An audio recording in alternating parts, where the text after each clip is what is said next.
سبق نمبر 19 نام اور کام۔ وہ 5ویں جماعت کا طالب علم تھا، بہت سیدھا سادہ اور بھولا بھالا۔ اس کی جماعت میں 2-3 طالب علم بہت شریر تھے، ہمیشہ اسے ستاتے رہتے اور اس کا صحیح نام لینے کی بجائے کلو کلو کہہ کر چڑھاتے تھے۔ وہ ہمیشہ یہی سوچتا رہتا کہ دنیا میں نام کی بڑی اہمیت ہے، اگر میں اس نام کی بجائے کوئی دوسرا اچھا سا نام رکھ لوں تو ساتھیوں کی چھیڑ خانی سے بچ جاؤں گا۔ ایک دن اس کے ساتھیوں نے اسے بہت تنگ کیا۔ پریشانی کے عالم میں وہ ہیڈ ماسٹر صاحب کے آفس پہنچ گیا، اندر آنے کی اجازت لی اور ان کے سامنے جا کر خاموش کھڑا ہو گیا۔ ہیڈ ماسٹر صاحب نے اسے غور سے دیکھا اور بڑی نرمی سے پوچھا، کیا بات ہے، اتنے پریشان کیوں ہو؟ اس نے ہمت کر کے کہنا شروع کیا، جناب، میرے والدین نے میرا جو نام رکھا ہے، میرے ساتھی اسے بگاڑ کر مجھے چڑھاتے رہتے ہیں، مہربانی کر کے میرا نام بدل کر کوئی اچھا سا نام رکھ دیجئے۔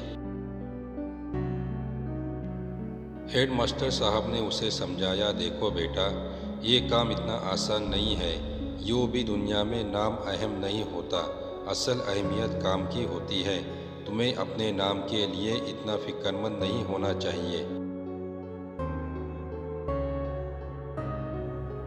ہیڈ ماسٹر صاحب کی باتوں سے اسے تسلی نہیں ہوئی، وہ چپ چاپ وہی کھڑا رہا۔ ہیڈ ماسٹر صاحب نے اس کی آنکھوں میں آنسو دیکھ لیے تھے۔ انہوں نے ہمدردی سے کہا، لگتا ہے تم نام بدلنا ہی چاہتے ہو، خیر تمہارا نام تبدیل کرنے کی کوشش کریں گے، لیکن تمہیں اپنی پسند کا نام خود تلاش کرنا ہوگا۔ میں اپنا نام کس طرح تلاش کروں؟ اس نے ڈرتے ڈرتے پوچھا۔ ہیڈ ماسٹر صاحب نے سوچتے ہوئے کہا کہ ایسا کرو، اپنے محلے کا دورہ کرو، لوگوں کے نام معلوم کرو، ان ناموں کی ایک فہرست بناؤ اور اس میں سے ایک نام پسند کر لو۔ 8 دن بعد اسی وقت آ کر مجھ سے ملاقات کرنا۔ وہ خوشی خوشی گھر لوٹ آیا۔ دوسرے روز سے ہیڈ ماسٹر صاحب کے بتائے ہوئے طریقے پر اس نے عمل کرنا شروع کر دیا۔ وہ روزانہ چھٹی کے بعد گھر لوٹتا اور تازہ دم ہو کر محلے کے دورے پر نکل جاتا۔ گلیوں میں گھومتا پھرتا اور لوگوں کے نام معلوم کر کے فہرست میں لکھ لیتا۔ اس کے محلے میں سینکڑوں لوگ رہتے تھے، سبھی کے نام لکھنا ممکن نہ تھا۔ اس نے ایک آسان ترکیب نکالی، وہ صرف انہی لوگوں کے نام لکھتا جو محلے ہی میں نہیں، آس پاس بھی معروف تھے اور اپنا ایک مقام رکھتے تھے۔ 4-5 دنوں میں فہرست مکمل ہو گئی۔ اس نے سوچا، اب اس میں سے کسی نام کا انتخاب کر لینا چاہیے۔ اس نے فہرست دیکھی، کل 25 نام تھے۔ وہ ایک ایک نام پر نظر ڈالتا گیا۔ یہ ڈاکٹر محمد فاروق ہے، ان کے ہاتھوں میں اللہ نے شفا دی ہے، ان کے دواخانے میں ہمیشہ مریضوں کی بھیڑ رہتی ہے۔ یہ ایڈوکیٹ محمد نعیم ہیں، قانون میں زبردست مہارت رکھنے والے، بڑی محنت اور لگن سے مقدمات کی پیروی کرتے ہیں، بہت سے مقدمات جیت چکے ہیں۔ یہ انجینئر احسان الحق ہے، شہر کی کئی عالیشان عمارتیں ان کی فنی مہارت کا ثبوت ہے۔ محلے میں سب سے شاندار آفس انہی کا ہے۔ یہ عظمت بیگ صاحب ہیں، کسی سرکاری محکمے میں اعلیٰ عہدے پر فائز ہے، بڑے کر آفر سے رہتے ہیں، کار سے آفس آتے جاتے ہیں۔ اگلا نام نعمت اللہ صاحب کا ہے، یہ کپڑے کے بہت بڑے تاجر ہیں، ان کے دکان کی چمک دمک دیکھ کر راہگیر چلتے چلتے رک جاتے ہیں۔ وہ ہمیشہ گاہکوں میں گھرے رہتے ہیں، انہیں بات کرنے کی بھی فرصت نہیں ملتی۔ غرض فہرست کے سارے لوگ نمایاں حیثیت کے مالک تھے۔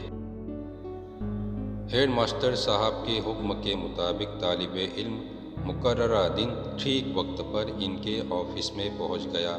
ہیڈ ماسٹر صاحب نے پوچھا، تم نے میری ہدایت پر عمل کیا ہوگا؟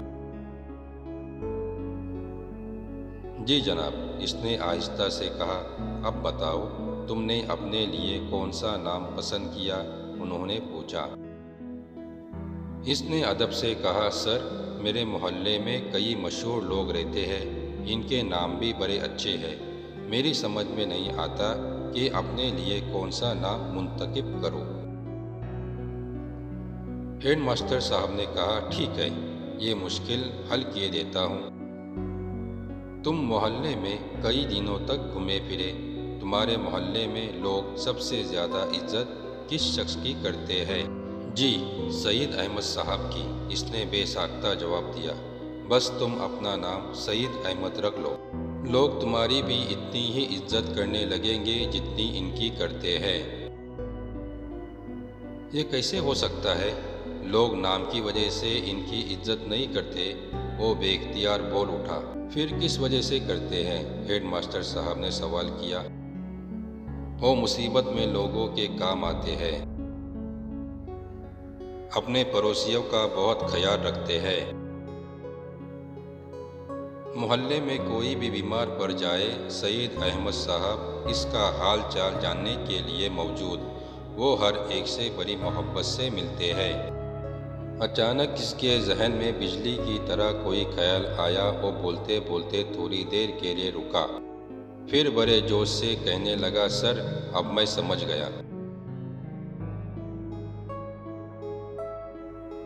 نام سے زیادہ انسان کا کام اہم ہوتا ہے، اب میں نام بدلنے کا خیال اپنے دل سے نکال دوں گا۔ ہیڈ ماسٹر صاحب نے خوش ہو کر کہا، شاباش، تم نے بہت صحیح نتیجہ نکالا کہ سعید احمد صاحب کی عزت ان کی خوبیوں کی وجہ سے ہے، اب تم جا سکتے۔ وہ آفس کے دروازے تک پہنچا تھا کہ ہیڈ ماسٹر صاحب نے اسے آواز دی اور کہا، ایک خوشخبری سن لو، تمہاری جماعت کے جو ساتھی تمہیں پریشان کرتے تھے، انہوں نے مجھ سے وعدہ کیا ہے کہ وہ آئندہ ایسا نہیں کریں گے۔ وہ خوشی سے جھومتا ہوا اپنی جماعت کی طرف روانہ ہوا، جہاں اس کے سب ساتھی اس کا انتظار کر رہے تھے۔